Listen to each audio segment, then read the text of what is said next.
مجھے خوب یاد ہے چند سال پہلے مولانا جنید صاحب نے جو ایک مرتبہ اسی سالانہ پروگرام میں، کبھی بھول نہیں پاتا میں، کتنی جگہ بار بار میری زبان پر وہ جملہ آ جاتا ہے کہ ہم لوگ جو ہے یہ مدرسہ جو میں نے عرض کیا کہ آج سے نہیں بہت دنوں سے کوشش ہے، اور اللہ کی شکر ہے کہ کس قدر یہ طلباء کے ساتھ آپ شاید جو ہے جو لوگ اس دنیا میں نہیں ہیں، جو آج کل کے حالات اور جو صورت مدارس کی ناقدری کے حالات کو سے جوجھ نہیں رہے ہیں اور اس سے واقف نہیں ہے، ان سے انہیں واسطہ نہیں ہے، وہ اس بات کا اندازہ نہیں لگا سکتے کہ یہ جو نتائج یہاں پر آئے ہیں، بچوں کی اس قدر ماشاءاللہ 6 سال ایک بھی غیر حاضری نہ ہونا، اور بچوں کا اس قدر پنکچول ہونا، اور ساری چیزیں جو یہاں کا سلیقہ اور نظام اور ڈسپلن وغیرہ جو یہاں پر رتبہ ہے، اس کے جو انعامات وغیرہ تقسیم ہوئے ہیں، یہ کتنا بڑا اچیومنٹ ہے اور کتنا بڑا یہ جو ہے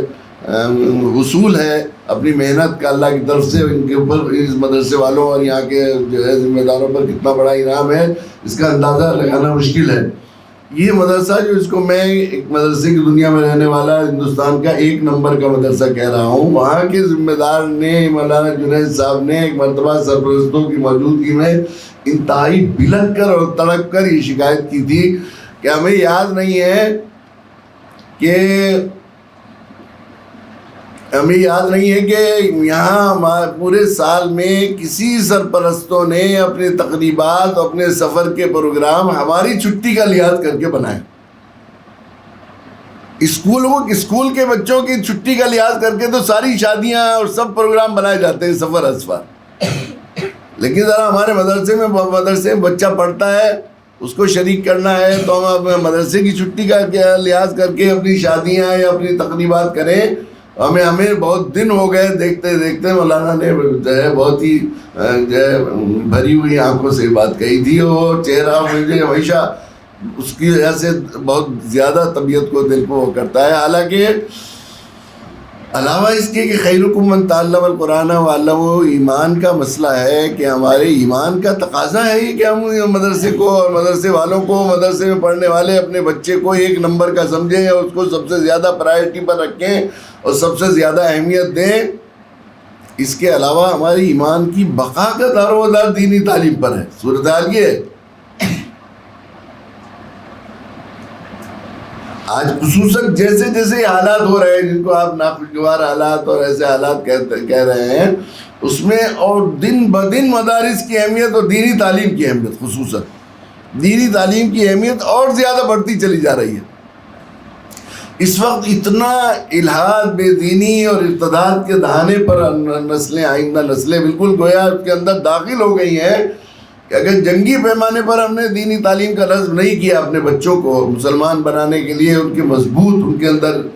جو ہے عقائد ان کے صحیح نہیں رکھ کے، ان کو سمجھانے کی کوشش نہیں کی، ان کو نہیں بتانے کی کوشش کی،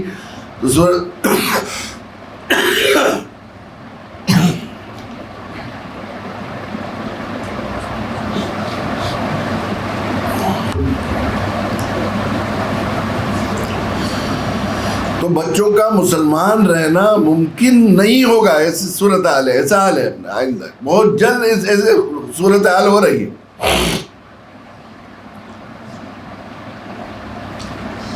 تو شدید ضرورت تھی اس کی کہ ہم لوگ یعنی اپنے ایمان کو بچانے کے لیے، اپنے تشخص کو باقی رکھنے کے لیے، اس ملک کی خیرخواہی کے لیے بھی ضروری ہے کہ مسلمان اپنے تشخص کے ساتھ، اپنی عقیدے کے ساتھ اور اپنے ایمان کی بقا کے ساتھ اس ملک میں رہیں، اور اس کا دار و مدار ہے دینی تعلیم کے پر 100%۔ اگر مضبوط بنیادوں پر ہم لوگ دینی تعلیم کی فکر نہیں کریں گے تو ہماری نسلوں کا ایمان پر رہنا ناممکن ہے، ناممکن بات، مشکل نہیں ہے، ناممکن یہ شکل میں ہو گیا ہے، صورتحال ہے۔ تو روز روز ہر نیا دن جو ہے وہ پہلے دن سے زیادہ دینی تعلیم اور دینی مدارس کی بقا کی اہمیت کو جو ہے بڑھاتا جا رہا ہے۔ جائے کہ خود خیرکم من تعلم القرآن وعلمہ، یہ ہمارے ایمان کا تقاضا ہے کہ ہم لوگ مدرسے کے پڑھنے والوں، پڑھانے والوں کی دل میں قدر کریں، ان کے افضل ہونا پر یقین اپنے عمل سے ظاہر کریں۔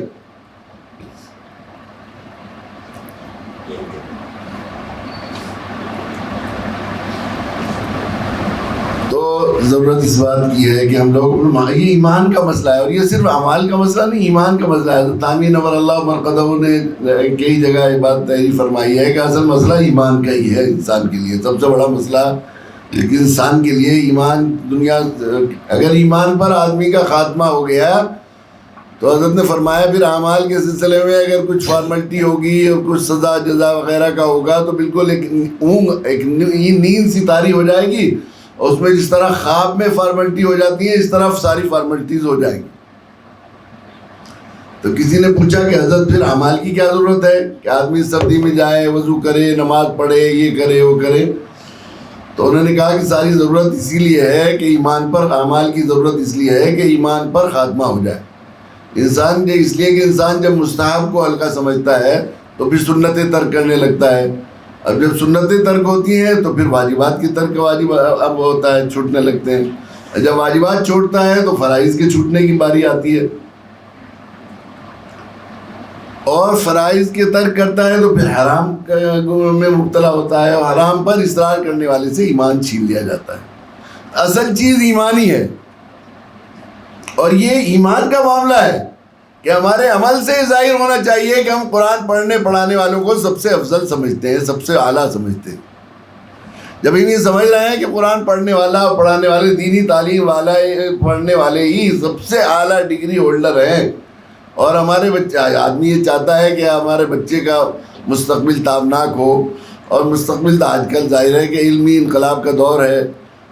جو ہے یہ تو اللہ تعالیٰ نے جب اس دنیا میں حضرت آدم علیہ السلام کو دنیا میں بھیجا اور پیدا کیا تو اس وقت سے یہ بات قانون طے کر دیا تھا کہ علم والوں کا دبدبہ ہوگا۔ آپ کو معلوم ہے حضرت آدم علیہ السلام کو پیدا کیا اللہ تعالیٰ نے، تو پیدا کرنے کا ارادہ کیا تو فرشتوں سے اللہ تعالیٰ نے فرمایا کہ ہم اپنی ایک آدم کو پیدا کرنے والے، اپنی مخلوق پیدا کرنے والے ہیں۔ تو فرشتوں نے اپنی تجربے کی بنیاد پر، چونکہ جنات نے دنیا میں فساد برپا کر رکھا تھا، تو اپنا جو ہے اشکال ظاہر کیا کہ اللہ آپ ایسی قوم کو، ایک ایسی قوم جو ہے قوم کو کیوں پیدا کرنا چاہتے ہیں جو دنیا میں فساد برپا کرے اور خون بہائے؟ اللہ تعالیٰ نے فرمایا انی اعلم ما لا تعلمون۔ پھر حضرت آدم علیہ السلام کو پیدا کیا، اور اللہ تعالیٰ نے خود حضرت آدم علیہ السلام کو بنفس نفیس تعلیم دی، کلاس ہوئی علم آدم الاسماء کلھا، قرآن نے اس کلاس کا ذکر کیا ہے۔ اللہ ایک اسپیشل کلاس تھی وہ، اس میں اللہ تعالیٰ استاد تھے اور حضرت آدم علیہ السلام شاگرد تھے۔ اب اللہ کا پڑھایا ہوا والا حضرت آدم علیہ السلام کیسے خوش قسمت شاگرد تھے۔ پھر اللہ تعالیٰ نے حضرت آدم علیہ السلام کی اپنی شاہکار مخلوق کی، صدر مخلوقات کی دنیا پر دھاک جمانے کے لیے ساری مخلوقات پر، خصوصاً فرشتوں پر ایک علمی مسابقہ برپا کیا۔ ایک طرف حضرت آدم علیہ السلام اکیلے تھے، اور ایک طرف سب تھے، سارے فرشتے جنات سب کے سب تھے۔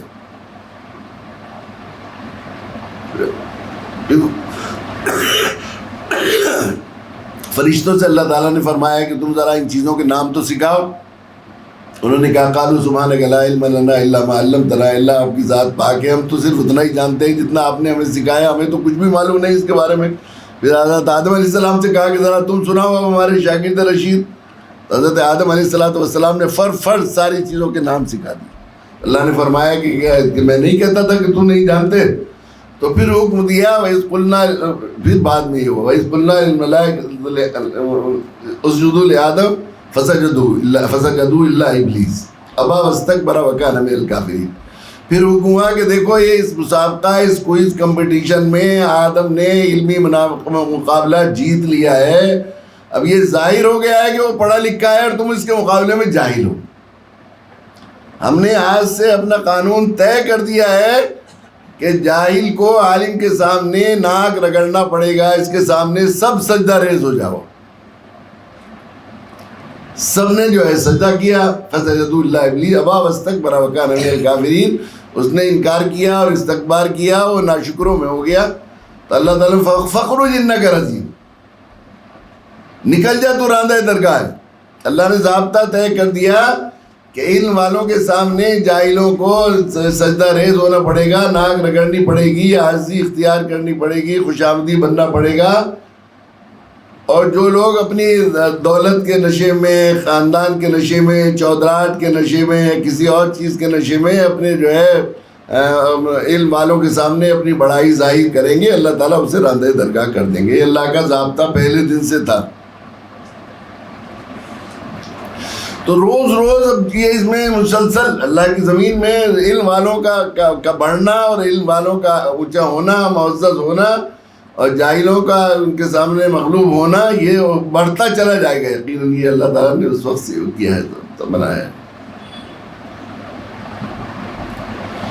تو آدمی اپنے بچوں کے مستقبل اور فیوچر کے سلسلے میں اگر وہ چاہتا ہے کہ میرے بچوں کا فیوچر تابناک ہو، تو ان کو اعلیٰ سے اعلیٰ، معیاری سے معیاری تعلیم اور اعلیٰ سے اعلیٰ ڈگری دلانے کی کوشش کرے گا. ظاہر ہے یہ انسان کی فطرت ہے کہ وہ اپنے بچوں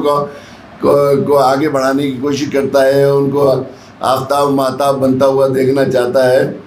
تو اگر واقعی ہمارا اس بات پر ایمان ہے کہ خیرکم من تعلم القرآن وعلمہ، کہ سب سے بہتر جو ہے قرآن سیکھے اور سکھائے، تو ہم سب سے زیادہ جس کے لیے متمنی ہوں اور بے چین ہوں اور وقت فکر کریں، اور اس کے لیے ہمارے عمل سے ظاہر ہو رہا ہو، ہماری کوششوں سے ظاہر ہو رہا ہو، ہماری جد و جہد سے ظاہر ہو رہا ہو، داخلے کی تیاریوں سے ظاہر ہو رہا ہو. جیسے ہم چھوٹی چھوٹی ڈگریاں نیٹ کی تیاریوں کے لیے، یا اس کے انجینئرنگ کے تیاری کے لیے، یا UPSC کی تیاری کے لیے اپنے بچوں کے لیے پھرتے ہیں، اور ایک سے اس انسٹیٹیوٹ اور اس فلاں جو ہے ادارے میں جا رہے ہیں، کوئی کہاں بھیجتے ہیں، کوئی کوٹا بھیجتا ہے، کوئی کہیں بھیجتا ہے، کوئی کہیں بھیجتا ہے. ان کے لیے وہاں بچے کرائے پر مکان لے کر اپنے بچوں کے ساتھ ماں باپ رہتے ہیں، گھر کا سارا سسٹم ڈسٹرب کر کے کہ 1-2 سال پڑھ لے گا بچہ تو انٹرنس میں ایگزام ہو جائے گا. اس سے کہیں زیادہ اگر واقعی ہمارا ایمان ہے خیرکم من تعلم القرآن وعلمہ، تو ہمارا حال یہ ہونا چاہیے کہ اس سے ان دنیاوی جو ڈگریاں حاصل کرنے، ان میں داخلوں اور ان کے لیے بچوں میں داخلہ کرنے کے سلسلے میں جو ہم لوگ قربانیاں دیتے ہیں اور مجاہدے کرتے ہیں اور جو تگ و دو کرتے ہیں، اس سے ہزارہا گنا ہمارے یہاں ہمیں دلچسپی ہونی چاہیے، ہمیں جد و جہد کرنی چاہیے، کوشش کرنی چاہیے اچھے مدرسوں میں اپنے بچوں کو داخلہ کرانے کی.